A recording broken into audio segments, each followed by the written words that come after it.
ഭരണസംഘടനയായ അമ്മയുടെ 17-അംഗ ഭരണസമിതി രാജിവെച്ചു. നേതൃത്വത്തിനെതിരെ രൂക്ഷമായ ആരോപണം ഉയർന്ന സാഹചര്യത്തിലായിരുന്നു ഭരണസമിതി രാജിവെച്ചത്. രമേശ് പിഷാരടി കൺവീനറായ 9-അംഗ അഡ്ഹോക് കമ്മിറ്റി അമ്മയുടെ ചുമതല ഏറ്റെടുക്കും. പ്രസിഡന്റ് സ്ഥാനം ഒഴിഞ്ഞ ശ്വേതാ മേനോൻ സംഘടനയിലെ പ്രാഥമിക അംഗത്വവും ഒഴിവാക്കി.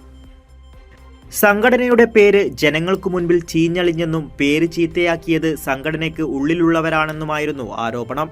ജനറൽ സെക്രട്ടറി കുക്കു പരമേശ്വരൻ അവതരിപ്പിച്ച വാർഷിക റിപ്പോർട്ടിലെ വരവ് ചെലവ് കണക്കുകളിൽ വ്യക്തതയില്ലെന്നാരോപിച്ച് സിദ്ദിഖ്, ബാബുരാജ്, ഇടവേള ബാബു, രഞ്ജി പണിക്കർ എന്നിവർ റിപ്പോർട്ട് പാസാക്കാൻ സമ്മതിക്കാതെ രംഗത്തെത്തി.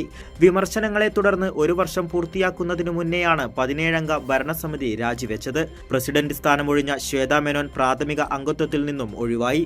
തനിക്കൊരു വ്യക്തിത്വമുണ്ടെന്നും പാവയായി നിൽക്കാൻ താല്പര്യമില്ലാത്തതിനാലാണ് രാജിയെന്നും ശ്വേതാ മേനോൻ. ഇന്ന് ഞാൻ അമ്മ മെമ്പർ ഇല്ലാത്തതുകൊണ്ട് എനിക്ക് തുറന്ന് പറയാനുള്ള ഒരു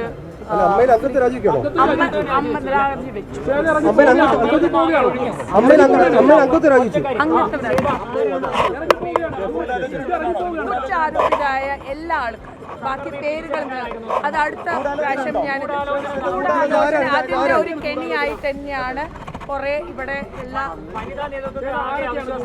അല്ല വനിതാ നേതൃത്വത്തിൽ ഇതിൽ വനിതയല്ല ഇതിൽ പാവകളായില്ലെങ്കിൽ ആ സ്ഥാപന ഓടിക്കാൻ പറ്റില്ല.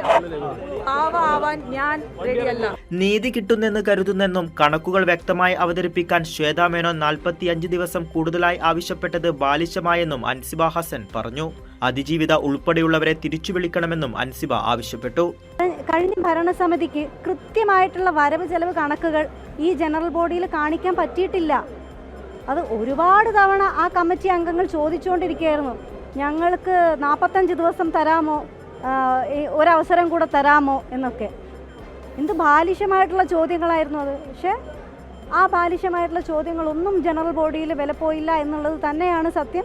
വരവ് ചെലവ് കണക്കുകളുടെ കൃത്യതക്കുറവ് തന്നെയാണ് ആദ്യമായിട്ട് ഒരു പ്രധാന ഇഷ്യൂ ആയിട്ട് നിലനിന്നിരുന്നത്. ഇപ്പോൾ ഇവിടുന്ന് രാജിവെച്ച് ഇറങ്ങി പോവേണ്ടി വന്ന ഈ കമ്മിറ്റി കഴിഞ്ഞ ഓഗസ്റ്റിൽ വന്ന സമയത്ത് പ്രസിഡന്റ് എല്ലാവരോടും പറഞ്ഞിട്ടുണ്ടായിരുന്നു, ഇവിടുന്ന് പോയ അതിജീവിതയുൾപ്പെടെ പോയ എല്ലാവരെയും തിരിച്ചു കൊണ്ടുവരുമെന്ന്. ഞാൻ ഇനി വരാൻ പോകുന്ന കമ്മിറ്റിയോട് ആദ്യമേ തന്നെ എൻ്റെ റിക്വസ്റ്റാണ്, ഇവിടുന്ന് പോയവരെ തിരിച്ച് വിളിക്കണം. സംഘടനയുടെ പ്രസിഡന്റ് സ്ഥാനത്തിരുന്ന ശ്വേതാ മേനോന്റെ ഭാഗത്തു നിന്നും പിഴവുകളുണ്ടായെന്ന് ബാബുരാജ് വ്യക്തമാക്കി. ജനറൽ ബോഡി വിളിക്കണമെങ്കിൽ തീർച്ചയായിട്ടും ആ ജനറൽ ബോഡിയിൽ ഇതിനകത്ത് പറയുന്നുണ്ട് 21 ദിവസം മുമ്പ് നോട്ടീസ് കൊടുക്കണം. മിനിമം റിക്വയർമെൻ്റ് ആണ്. ഇവിടെ ഇതുവരെ ഞങ്ങൾക്ക് ഒരു നോട്ടീസ് കിട്ടിയിട്ടില്ല. 1.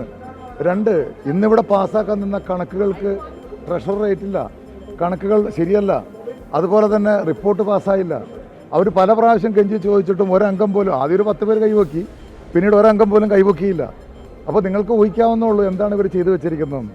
ഇത്രയും നാൾ ഇവർ ലേഡീസ് കാർഡ് ഇറക്കി കളിക്കായിരുന്നു. എന്തെങ്കിലും പറഞ്ഞാൽ ഉടനെ തന്നെ സ്ത്രീകളാണ് ഞങ്ങൾക്ക് നിങ്ങൾ അങ്ങനെ അത് പക്ഷേ അത് ഇവിടെ തന്നെ പൊളിച്ചടക്കിയിട്ടുണ്ട്. ആ അൻസിബ എന്ന് പറഞ്ഞ കുട്ടി ലാസ്റ്റ് കയറി പറഞ്ഞ് എല്ലാവർക്കും കണ്ണ് നിറയുന്ന പോലെയാണ് ആ കുട്ടിയുടെ കാര്യങ്ങൾ പറഞ്ഞു.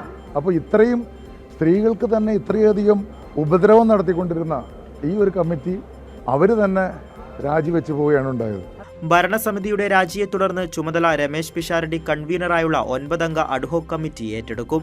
ജനറൽ ബോഡി യോഗത്തിന് 21 ദിവസം മുമ്പാണ് വാർഷിക റിപ്പോർട്ട് അംഗങ്ങൾക്ക് ലഭിക്കേണ്ടത്. എന്നാൽ പലർക്കും കഴിഞ്ഞ ദിവസമാണ് റിപ്പോർട്ട് ലഭിച്ചതെന്ന ആരോപണവും ഉയർന്നിരുന്നു. മോഹൻലാൽ ഉൾപ്പെടെയുള്ള താരങ്ങൾ ജനറൽ ബോഡി യോഗത്തിൽ പങ്കെടുത്തു. കൈരളി ന്യൂസ്, കൊച്ചി.